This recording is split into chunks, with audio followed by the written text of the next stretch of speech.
cash.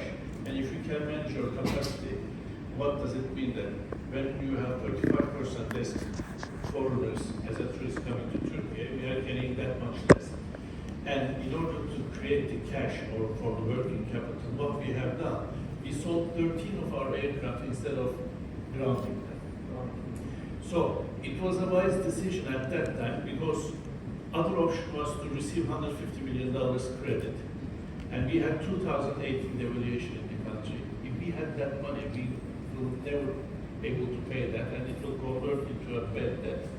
And because of that, certain companies in the aviation industry and in the other sectors who received foreign credit in those days in order to overcome the 2016 hurdle, bankrupt.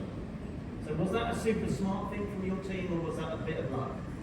No, it was my intention personally because I'm an ex-banker. And I never trust I never trust the bankers. Because when it is good days, I'm telling to their face.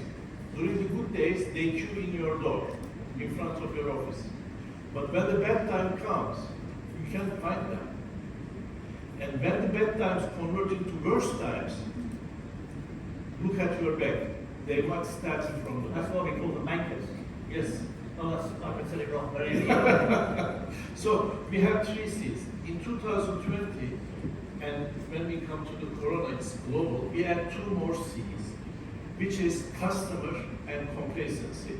Customer, both internal and external, in order to take care of the customers. Because if you make your internal customers, which is your employees, happy, you make your external customers happy. The starting point is like that. After my banking career, I worked as a retailer and as a CEO for a local electronic chain and for an international food chain, a French international food chain. So my career before coming here, I had 12 years of experience as a CEO and lots of crises because we are a developing country and crisis is our nickname. So we used to have some muscles how to manage the crisis.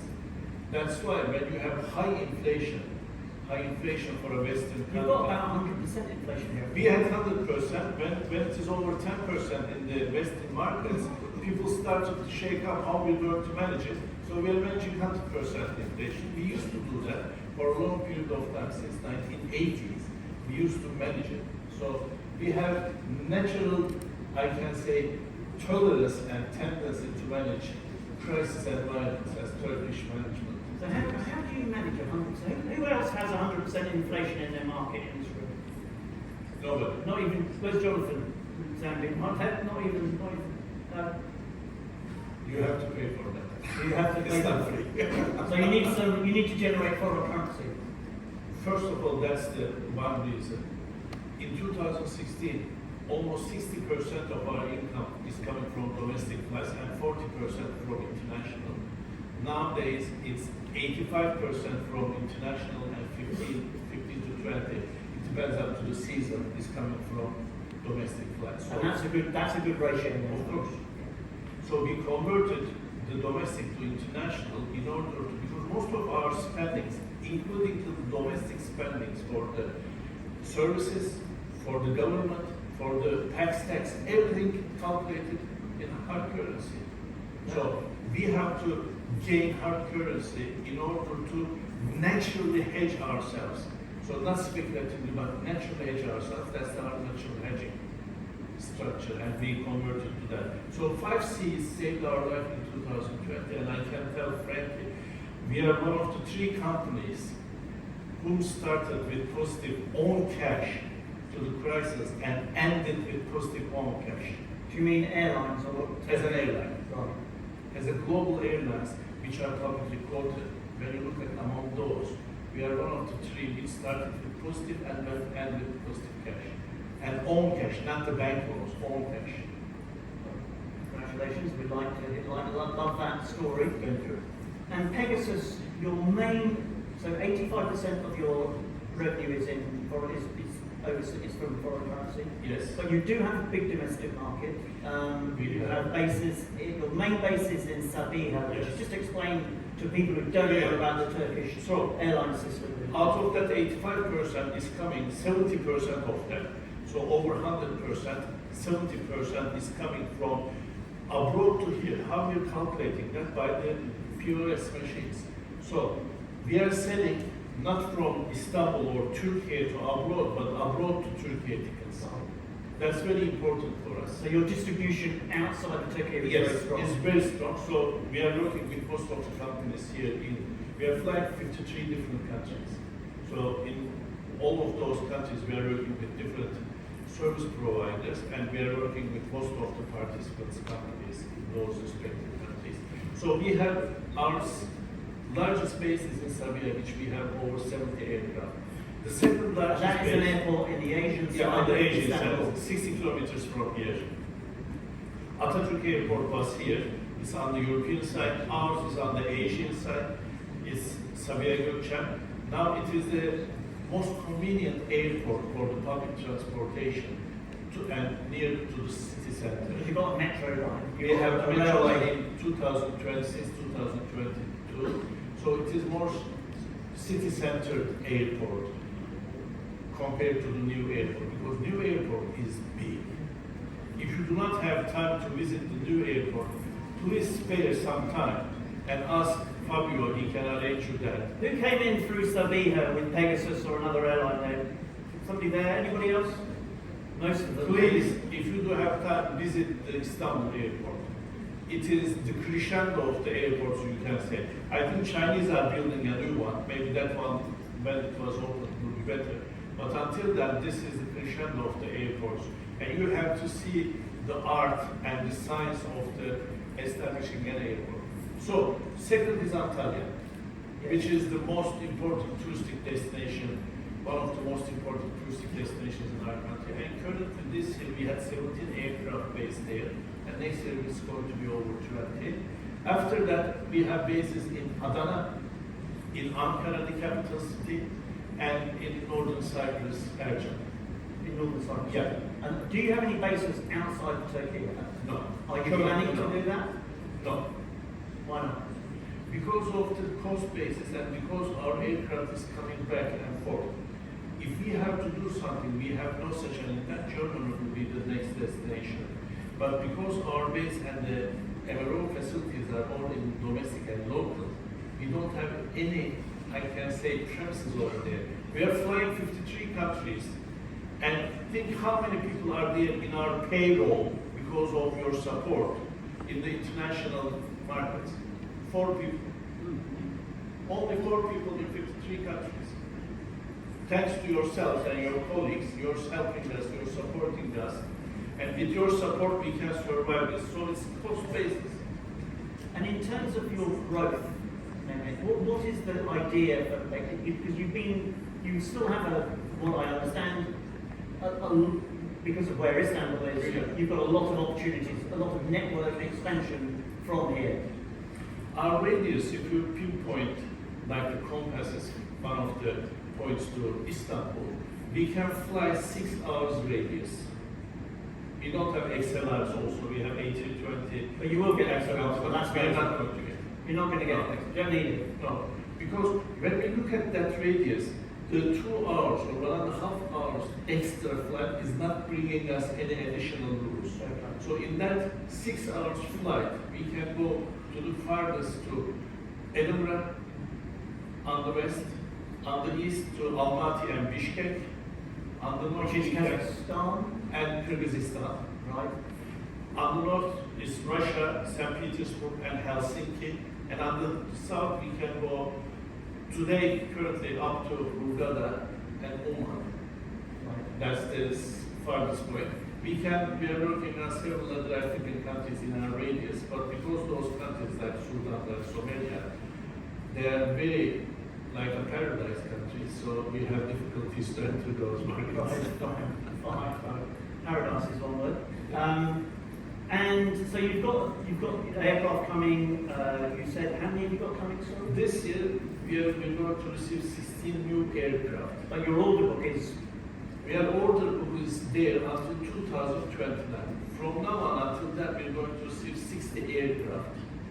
Currently, 92% of our fleet is either Airbus 320 Neo or 321 Neo. The number of aircraft which we placed the order with Airbus in 2012, was 75 plus 25 plus 50, so 150 aircraft. Out of that 150 aircraft, 48 is 320s, and rest 102 of them are 321s. And starting from 2022 onwards, we are only receiving 321s. And our 321s are 239 seated, and A20s. One class, two class? One class, we are low cost. I'm just checking. Yeah. That's a good question. They thought that you can't have a business class in the low cost. That's wrong. You can have a business class in the low cost. We are selling, if you get the aisle or the corridor, and you can buy the seat in between, and if you're on the front line or in the exit, that's a business class and much cheaper than having the business class. Is that what you do? We are selling that, we are doing that. And if you want to have a pre-order, you can order champagne, you can order sushi, you can order beef to be served during your flight if you order 24 hours in advance. So you can have business class in low cost, but the method is not directly, but adding on top of the seats that you are purchasing. So rather, so change the style of service rather than the actual hard product. Yes. Okay. Very good. Yeah, see, I understood that. And let's just double check one thing. You're exclusively a narrow body operator. Are you tempted to do a little bit of wide body stuff? No, Everybody, it's so sexy to have a wide body. It's sexy, but cost-wise, look, when you look at 2022 and 2023, Pegasus, in the whole global aviation, among the publicly listed companies, has the lowest CASK and highest EBITDA. Just for people who don't know what CASK is, because CASK is I need reminding. cost available seat kilometers. So it measured by the Euro cents, and ours was 2.26 at that time. So it was the lowest, Lower than Ryanair? much lower than Ryanair. So already is dying to learn what we're doing. Yeah. He asked me. Or to ask me- Fernandez, sorry, Fernandez. Yes, okay. AirAsia. AirAsia. So they're dying to learn what we are doing. So cost is very important. When you have a larger fleet like 330s or 747s or 777s, you need a new group of pilots, new group of technicians. Because when you look at 220s, 320s, and 321s, they are now family. So technicians and the pilots are same for both, for three of those series. But when you go to 320s and above, 350s and the 380s, you need a new set of pilots, new set of trainings, new set of spare parts, new set of technicians, because they are all different, and this is really cost increasing. So it's all possible, but it just goes outside of your model, Yeah. outside of your discipline, Yes. and it probably Yeah. screw up your balance sheet. Okay. I just had to ask. Yeah, because yeah. I asked you, Liz. in your CEO in. And she said the same. Yes, she knew I'd ask you. You're double checking. Yeah, well, you know, just got to double check. Always ask the same question twice because people often answer it differently. Now, we're here at a conference where we're obviously very focused on the handling industry, very focused on air cargo as well. Just quickly on air cargo, is cargo important to you? We are doing cargo, but underbelly cargo. We don't have separate air cargo No, vehicles. you know dedicated freighters. No, we are doing underbelly because cargo business is a separate business. You have to have a separate organization for that. Currently, we are outsourced. We have only 2 people in our payroll doing the cargo, and those. How much revenue do you make out of it? We are making something like 40 million euros per annum 2 people. with 2 people, And because those they're are totally partners. outsourced. Right. Okay. And you want to do more? I don't think so, because our focus is low cost, carrying passengers in a safety manner from one point to other at the most affordable prices. So when you have the cargo division, to establish another team for that, sales team, servicing team, and the other stuff, so you're increasing your cost basis. And the mind thinking is different. So selling to low-cost customers, tickets are different than selling cargo. So the same people at the top is going to make the decision, the sales director and the others. So half of brain is working for low cost, half of brain is working for public customer. Right. It's not like that. So it's nice to have that as incremental revenue, but it's not going to overtake your focus on the passenger business. Yeah, but if you ask me the question, do you have intent to establish a separate company for cargo? Yeah, I was going to ask that one. Yeah, Thanks for reminding me. It can be an option, but we don't have an intent at the moment to establish a separate company. A separate company can work, totally dedicated to the cargo business, totally different. You must be thinking, you've evaluated No, it. they asked this question so many times. Right. Except So for me. we don't have intent to do that. No. Very good. Well, look, okay, that's cargo, great. Yeah. Ground handling. Can I ask a question to myself? Well, no. Yes, of course. Why I'm here? Yes, why are you here? First of all, Fabio is a good friend of mine. Yes. The second reason, when we look at it, I was saying this, you heard this maybe before, when I was chairing the IATA, still I'm the board member and the chairman member of the IATA, and I'm still keeping saying, aviation is a holistic industry.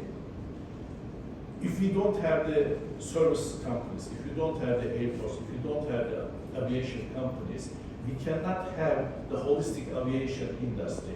So we are all together, side by side, serving for the sake of the customers. That's why we have to be hand in hand with all service providers. For example, we are not having our own establishments besides Istanbul. When we go to Germany, France, Sorry, so do you self-handle in Sevilla? only in Sevilla because it's there are no very small curfew in Istanbul, so it's working almost 21 hours a day. And when we have our own team, it's enough to cultivate. But when we go abroad, because we have so many good companies and doing a really good job, we are getting their services for the sake of us in the standard that we ask for the SLAs, service level agreements, and sharing the data. As long as we share the data and understand each other, what does understanding each other mean? We have journeys of the customers, and this journey is not in silo manner, but moreover in a dyadic manner and as a process. So when you look at the process management, we cannot say as Pegasus, look, I get the customer, I sold the ticket, I don't care what happens to the luggage, inboard, departing, outboard, arriving. That's not the case. The most experiencing points, which is on the negative side, are delivery of the luggage and redelivery of the luggage at the airport you arrive. Think yourself. Use your emotions and use your EQ. You had a nice vacation of a week with friends, with the families, and you're returning back home. And when you go to the trolley or when you go to the conveyor belt, you saw your luggage is coming, the leg is broken. What happens? Or you're going for a vacation, you work all year, and you had a 1 week vacation, and you're going to have a good rest in the vacation, and you arrive at your destination, your luggage did not arrive. And nobody can give you an answer when it is going to come. Where is your luggage? What do you feel? When you look at the statistics, I think out of every 1,000 bags, it's 5.6 in average in the whole globe. Ours is around 2.6, something like that. I always keep saying our people, it's not important for me to have lower than the average. Even if it is one luggage, look at the perspective of that customer. So when you describe the journey of the customer as a process, the pain points we have to solve together. For that reason, we have to share data as much as we can with the limits. Do you find your service providers will share with you? Of course, of course. It's in your SLA, is it? Yeah, and because if we don't share these points, if we don't share this data, we can't find a solution. And our aim is, of course, this is the, I can say, the vision that we have today. Make every customer happy. So you sound like you obviously got a holistic approach to this. Yeah. You want to work with your partners. Which we are working. Right. But we've got to find a few cracks in this one, Mehmet. You know, of course, the cost escalation, they want you to pay more because they're having to pay more because of, you know, staff inflation, etc. It's an increasing cost for you. How are you managing it? Look, life is what happens to you when you're planning. So, of course, because of us, because of our counterparties, or because of the customers, we're going to have the cracks. What is important is not having the crack, is not having the mechanism to solve the crack and recover it back. That's the most crucial part. Cracks can happen anytime. It can be our fault, it can be someone else's fault, it can be a pandemic fault. But whenever a crack occurs, if you find a solution immediately and for the sake of the customer, that's the... And that's how you feel you have a partnership and it Yes. works the way you want it to work As the today? song said, that's the way you do it, Is it? I like it. You need to come tonight to the party. I think it's going to be fun. So what can improve? We can improve everything. What I said, we are measuring, for example, lost luggages over 1,000 luggages. Even 1 out of 1,000 is a pain for that person who lost her luggage or a broken luggage. So we have to find ways and methods. If something occurs negatively, out of our control, out of our will, but sometimes even when you're carrying your luggage, you can break the wheels of it and you can break a part of it. How are you going to solve it? How are you going to recover it back? That's the most crucial part of it. For this reason, we have to be very collaborative with our service providers. And nowadays, when you say the collaboration, it's coming to data and the technology. If we share the technology, if we share the data, we find a solution for this. For example, there are lots of new phrases coming to our world. Previously, it was technology, digitalization. Nowadays, it is blockchain, AI, Gen AI, artificial intelligence, combined with the artificial something. Machine learning or something like that. I'm not tackling those. When I started my career as a banker in 1988, AS400, do you remember AS400? The servers. Somebody's nodding. AS400's memory is less than this machine in my pocket. And how big is the AS400? It's double the size of that. Right. Speaking something. Yes. Yeah. So this is much faster than AS400, and the capacity is much higher than AS400. So technology is changing. The most important thing is not to get hooked to that technology, but get hooked. How am I going to use as a company that technology to fulfill my promise to my customers? Both internally, employees, externally, service providers, and the customers which are buying tickets from us. So we did a lot.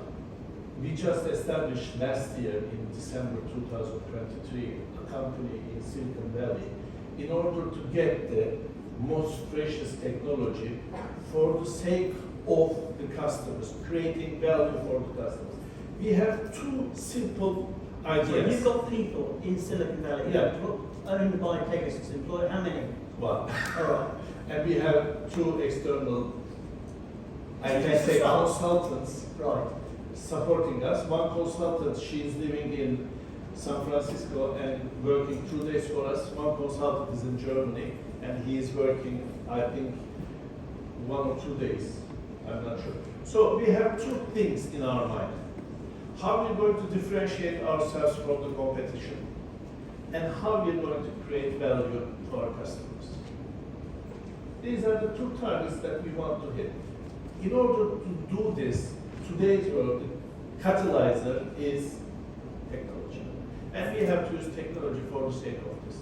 If we do it only by ourselves, as a holistic industry, it's not enough. That's why we have to share our data, our information, our knowledge, our process structure, our journeys, our pain points with our service providers in order to have the best service to the customers.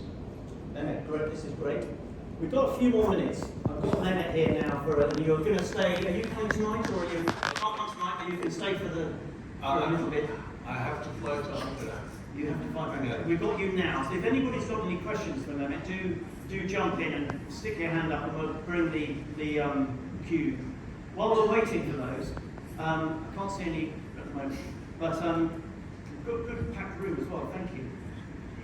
One of the things that handlers do talk about is outsourcing. You've got a big operation at Sabina.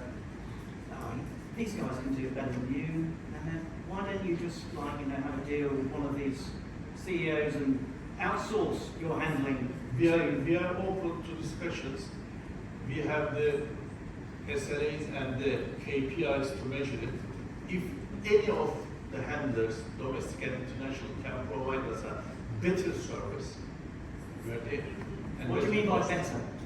The KPIs, serving the customers in how many minutes. For example, we are using AI in order to decide the number of counters we're going to open. And we have certain parameters for certain hours of the day.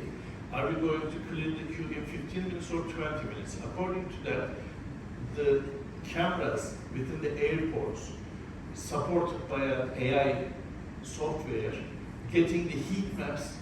From the heat maps, the number of customers queuing, and according to that, we are deciding immediately on the spot how many counters we're going to additionally open or close.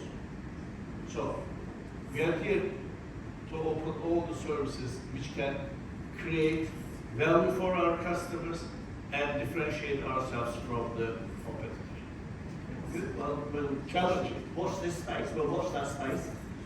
Finally, unless I have a question in the room, I do have a question down here. Great, thank you, Mohammed. Actually, it's not a question. Oh, I don't allow those. It's a statement. actually it's not a question, but actually it's we are doing the station management and supervision in UAE to Pegasus, and we have the full operation from the Pegasus team with us, and this is something really you rarely find in some of the airlines. Thank you, Mr. Mehmet. Well, that's Mohammed, thank you. So you find that cooperation improves not just your relationship, but improves your customer service? For Çelebi, Donata, we are doing that collaboration. Why are you too nice to them? No, we are not nice. They're not known. Look, we discuss everything before we sign the contract. After we sign the contract, we never look at the contract back, because our target afterwards join hand in hand together to serve best to the customers, to create value for the customers. That's why we always say, discuss at the first and serve after. I'm not going to be cynical, that's just great to hear, Mohammed. Thank you very much for your point. Steve's nodding, so that's good. I'm going to just ask one final question, which is outlook, Mehmet. When you look at the market, when you look at your general expectations for traffic, I know Turkey is perhaps a special case because of the growth here, but are you at all, do you see any risks to growth next year, or are you pretty confident? So there are two kinds of risks, the internal and the external. And we always say in Turkish, we are not Switzerland. Sorry for the Swiss, but our neighborhood is not like You've Switzerland. got a lot of bankers in it. Yeah, too many. So when you look at our neighborhood, for example, what happened to our country last week, a terrorist attack to one of the aviation manufacturing companies, the government company. Or when we go back, what happened to Lebanon, what happened to Palestine, what happened to Israel. These are all affecting our business. Israel plus the Middle East routes in this area, Iran, Iraq, and Lebanon and Israel, it is almost 10% of our sales. Is it? Yeah. Since last year, last 7th of October, we are not flying to Israel, and for the last almost 1.5 to 2 months, we are not flying to certain destinations. Nowadays, after last Friday's attack to Iran, we are not flying. We are normally flying 5 destinations in Iran. We reduce it to 2. It's Meshhed and Isfahan, near to the Hurmuz Bay. So we are not flying to any of those 5 destinations. On top of that, we are not flying to Baghdad and Basra. We are only flying to Erbil, which is much nearer to our border and much safer area. The Iraqi Kurdistan. So not to Beirut, not to Tel Aviv. And it's a huge risk for us not flying to those countries, because those countries are, when you sell a ticket, it's a through ticket. Most of the transit is coming in that peninsula. For example, 85% of our Israeli passengers are going somewhere else, coming to Istanbul or Antalya, and from there flying to another destination abroad. That can be on the east or the west. So this is a continuing. That's a continuing risk. Second, we are a developing country and our economy is moving. So any adverse effect, and on top of that, we are giving current account deficit. Our current account deficit is mainly coming from the energy. We don't have our energy resources. We are not an oil-rich or natural gas-rich country. So in order to produce energy, electricity, use our cars, we need external energy. And that's approximately, according to the market price, between $50 to $70 billion, creating us a current account deficit. When you have such a deficit, you have to work very closely with the globe in order to create that hard currency. So we have to do international trade, manufacture according to that, and the tourism is one of the most important items which creates foreign currency for us. So we have to be integrated with the globe in order to close our current account deficit requirements. And this is going to be for a long period of time until we're going to find a new source of energy, and that source will be coming from the Turkey. So we need to work together with the globe. So current account deficit, developing country, domestic issues, surrounding country issues. So sometimes we can have zigzags on the economical side. That's another effect for us. So I think these two enough. You know, the French army lost the war, and they were coming and talking to the Napoleon at that time. And Napoleon asked to his generals, why you lost the war? And one of the generals, Field Marshal something, said that, we have two reasons, sir. We were out of armaments. He said that, don't tell me the other two. So we are not in Switzerland as a, but we have, of course, benefit of this, because when you look at Turkey, Turkey is the center of the Eurasia zone and partly African zone. So from Turkey, when you draw 5 or 6 hours radius, a circle, there are more than 3 billion people living. It's one of the most crowded zones in our peninsula. So this is our benefit also. That's why Turkey is a very important, on the passenger side, a transit destination, on the cargo side, a transit destination. And with the establishment in the new airport, the 5 million per annum ton cargo capacities, I think currently we are doing 1.5 to 2 million tons per year. We're going to increase that cargo capacity also. We could go on, couldn't we? This is a great story. I can speak up to 3 hours. My lecture is 3 hours. So. Mehmet, we are really honoured to have you with us. Thank you. So please thank Mehmet for